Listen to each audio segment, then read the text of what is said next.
Last week, I had a closing on a house, and it was not your typical closing for me anyway. I, get very involved with my buyers and my sellers, and they kind of become like a second family to me. And so this man had called me, 6, 7 weeks ago and asked me to come out and look at his house. And his daughter and her husband were going to be there, and they wanted to talk to me about like what could they get for that house and what to expect from selling this house. So I went out there, and he had a very interesting story. He was 90 years old and was still living in this house by himself. And he told me that him and his wife, retired teachers from Florida, had bought the lot, and then when they retired, they came up here and they built this house. And so it got built in 2007. That was about 15 years ago. And his wife ended up getting cancer, and she died after only being up there for like 3 years. So he'd been there for 12 years by himself. And I just found that fascinating, number one, that he stayed there, but he felt like, she was still there with him and wanted him to be there to enjoy their dream home. So he stayed there, but, obviously at 90, his daughter felt that he needed to be a little bit closer to family. So they had called me. He was already in the process of buying a house up in Indiana to be closer to her, and he wasn't going to live with her. Like, he was still going to have his own place. And I'm just like, man, I hope at 90 I'm still, able to get out and buy or sell my own house and be on my own. But he was a very spry little individual, and he loved flowers. And so he had built this very custom upgraded greenhouse next to his home.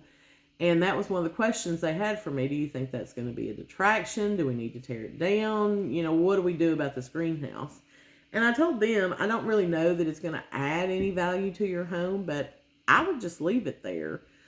People are obviously going to see it when they pull up, and if it's not something they want, then they can always just remove it at a later point.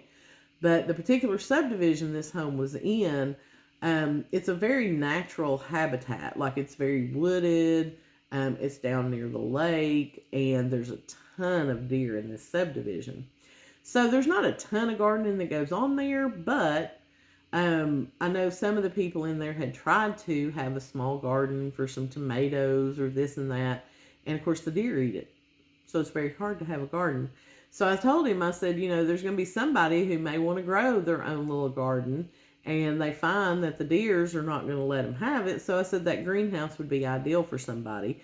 Or it might be somebody like you who has an affinity for growing, flowers and stuff. So anyway, we left the greenhouse. It really wasn't a negative or a positive for the house as far as that goes. But one thing that I found out about after I had listed this house, he told me he had a basement. And I said, okay, is it finished? And he was like, nope, it's just a block basement. It's unfinished. We just putting everything down there for storage while I'm packing up. And I'm like, okay. So I just kind of stuck my head down the door, and I was like, okay, yeah, it's an unfinished basement. Didn't really go down there. And that was a lesson learned on my behalf, because what he had not told me was that he had cracks in his basement wall. And so the first buyer we had did their home inspection, and they terminated because of all these cracks in the wall. And the seller was just like, oh yeah, I know there's cracks down there. He's like, I hired this company 7 years ago to come in here, and they jacked the house up. So he had known the cracks were there. He had the problem addressed as far as why the cracks were there from settling issues, but he just didn't think to tell me about it because he had had the problem resolved. And since I didn't go down there and actually look, I didn't know anything about all this. So he got me the documentation on the cracks. We made sure that we disclosed that fully to the other potential buyers that we had. And we ended up going into a multiple offer situation for the second time on this house. Got it under contract, and then we finally closed last week with a buyer. So, but it was a valuable lesson to me to never just assume that everything is good. Like, the man was 90 years old, and he was in good mind, good spirits, could get around, knew what he was talking about. But in his mind, because he had that fixed, he just didn't need to tell me about it. But it ended up being a big issue on the house. So, lesson learned to me, never not go in a basement just to save time.